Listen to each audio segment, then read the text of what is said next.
Hello, I'm going to be looking at Love in a Life by Robert Browning. Browning was a Victorian poet and he was particularly well known for his dramatic monologues. Dramatic monologues are a type of poem where you have a speaker and through what the speaker or character says, we learn something about their personality, the type of character they are.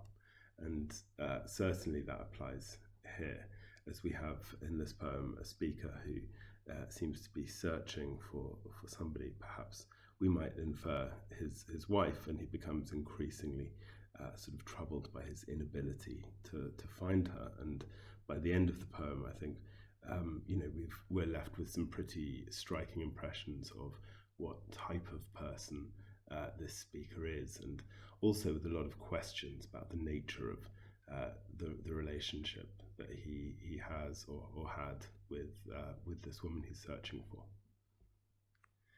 As you can see, I've divided the color coding up a little bit here. So in purple, I've picked out particular sort of moments of language or imagery that I think are worth commenting on.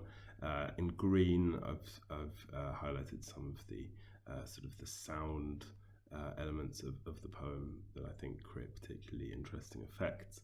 And then finally in yellow, I've looked at some of the structural devices that Browning uses to create, particular effects throughout the poem. So just before we look at those in a bit more detail, I'm going to read the poem through once. Love in a Life. Room after room, I hunt the house through, we inhabit together. Heart, fear nothing, for heart thou shalt find her. Next time herself, not the trouble behind her, left in the curtain, the couch's perfume. As she brushed it, the cornice wreath blossomed anew. Yon looking glass gleamed at the wave of her feather. Yet the day wears, and door succeeds door. I try the fresh fortune, range the wide house, from the wing to the centre. Still the same chance. She goes out as I enter. Spend my whole day in the quest, who cares? But 'tis twilight, you see, with such sweets to explore, such closets to search, such alcoves to importune. Okay, let's look at the poem a little bit more closely then. And you can see that there's this sort of color-coded key on the right, and that hopefully might help you sort of see the different techniques. That Browning uses.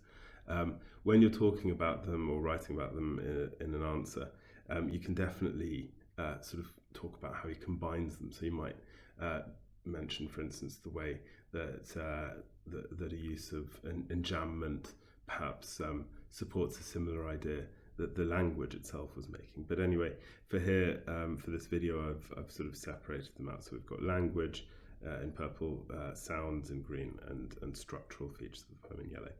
So room after room, I hunt the house through, we inhabit together. So interesting use of the verb hunt, I think. Immediately that creates quite a sort of interesting impression, I think, of the speaker, the fact that he's not just searching through the house, he's sort of hunting through the house. We might ask, is there something sort of, or does it suggest that his search is very focused? Perhaps he's sort of determined, but also, does it perhaps give it a slightly sinister? Oops, I'll have to start that one again. Does it give it a slightly sinister edge immediately? So I hunt the house through, we inhabit together. Equally, that word inhabit, it's a little bit cold, detached, clinical. Again, what impression are we starting to get maybe of our speaker? He's sort of hunting and and uses words like inhabit to describe the sort of living with his wife or with this woman he loves. Notice as well room after room. I've emphasised here that there's a sort of a sound technique going on, and we could talk about perhaps the assonance, that repeated vowel sound in the middle of those two words. So I'll just put that down here. And then obviously we have to ask ourselves, well, what's the effect?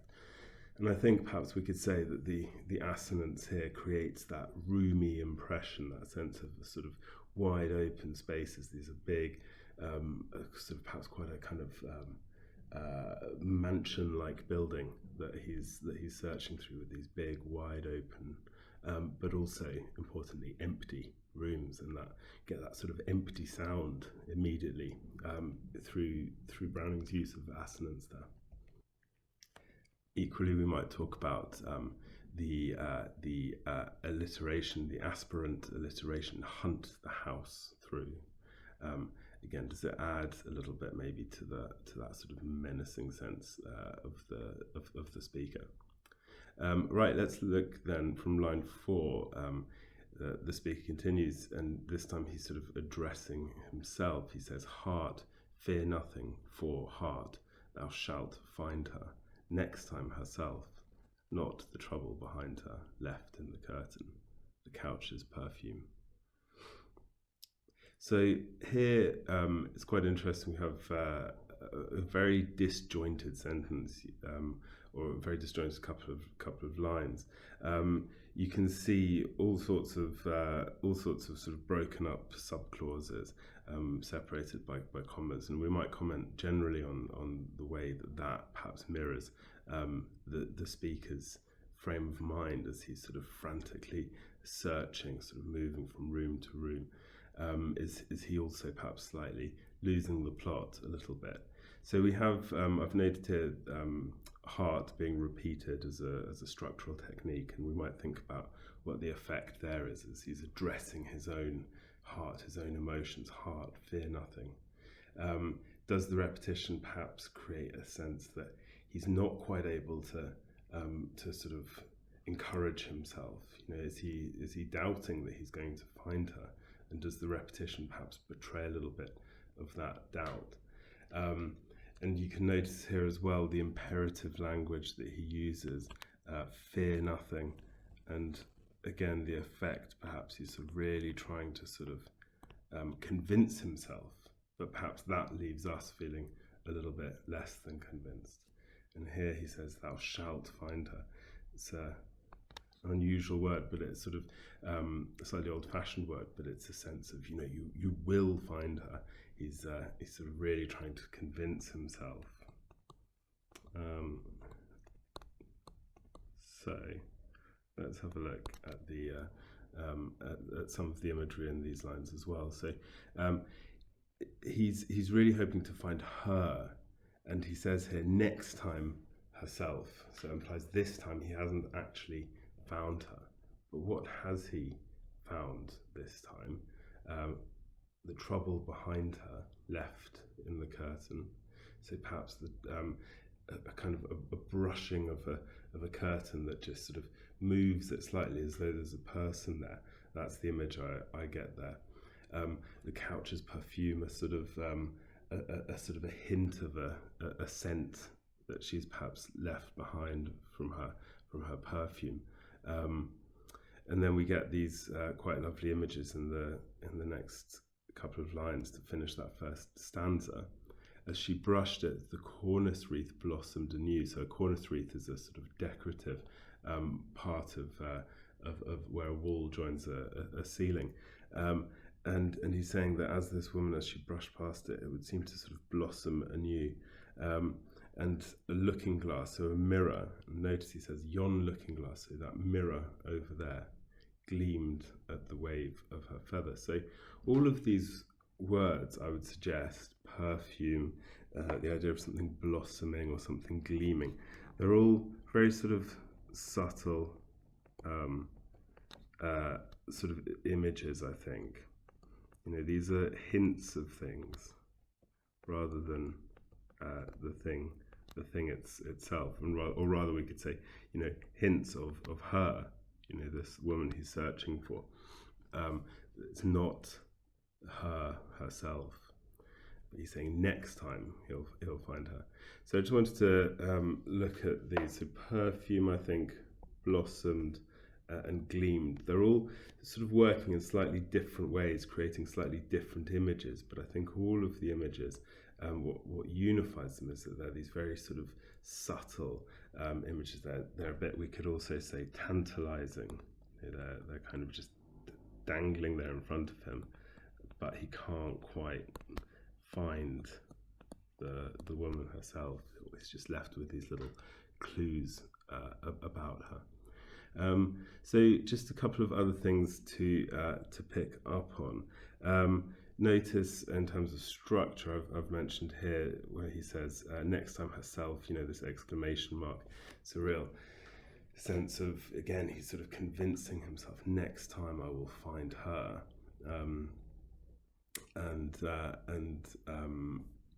Also wanted to mention in brushed, as she brushed it, the cornice wreath blossomed anew. I thought this was quite a nice example of onomatopoeia being used, and it gives a sense, I think, of her being quite graceful.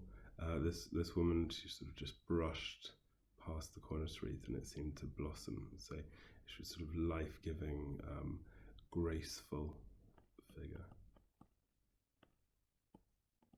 And the onomatopoeia perhaps captures some of that, but also is a little bit ghostly, is it? That sort of sense of her kind of half being there, but not really being there, just a sort of a presence rather than a kind of a reality. And the one other thing I wanted to point out in this stanza was just in that the last line of the first stanza, just because it links to what I mentioned earlier in the video about dramatic monologues. Browning uses the word, or has his speaker, I should say, use the word yon looking glass gleamed. And this is quite an interesting one because so yon sort of means the one over there, so that looking glass or that mirror gleamed at the wave of her feather. And by sort of saying, oh, that one over there, Browning's speaker is sort of drawing us in. We're his audience, and he's sort of telling us, oh, it was that mirror seemed to sort of gleam as she went past. Okay, now in the second stanza, and you'll notice I've marked the second stanza as a structural feature, because there really is not just a shift in the stanzas, but there's a change in the tone of the poem. If the start of the poem was all about the speaker's sort of optimistic determination about finding her, his slight sense of sort of being tantalized and frustrated at her not quite being there, not quite getting to her, the fact that she keeps eluding him, then in the second stanza we get a sense of the toll that's taken on him and the difficulty that it's caused him, and we get a hint of that immediately as the speaker says, "Yet the day wears." And obviously he's talking about the sort of the day itself, so we might imagine it's getting to sort of late afternoon time, that maybe darkness is falling, and Browning's talking about the day, but perhaps that also reflects the sort of the speaker's mood and the speaker's sort of situation and exhaustion, let's say. He's been searching up and down this mansion. Yet the day wears, and door succeeds door. So here we've got, again, a bit like room after room. We've got this assonance in door and door being repeated, but it just sounds a little bit more downbeat this time. Door succeeds door. It's like each room and has multiple doors, and then you open that and that just leads on, and they just keep sort of spreading out and sprawling in front of him, and it creates a sense of an almost impossible task to sort of search through this vast sprawling mansion. So I'm just going to mention that here. It sort of captures perhaps a bit of the vastness of the search that he's having to undertake. But he sort of aims to remain a little bit optimistic. We get this, and I try the fresh fortune. This idea of perhaps he's going to sort of be lucky this time. He's going to sort of keep trying, and fresh fortune. Again, the alliteration, perhaps they're capturing something a little bit more upbeat. But do we at this point sort of believe in this search? Do we believe in this speaker, or is there perhaps here a sort of a hint of desperation, perhaps in coming into his search and into the tone of what he's saying. Notice as well, we get this in the next line, this very interesting verb, range the wide house from the wing to the centre.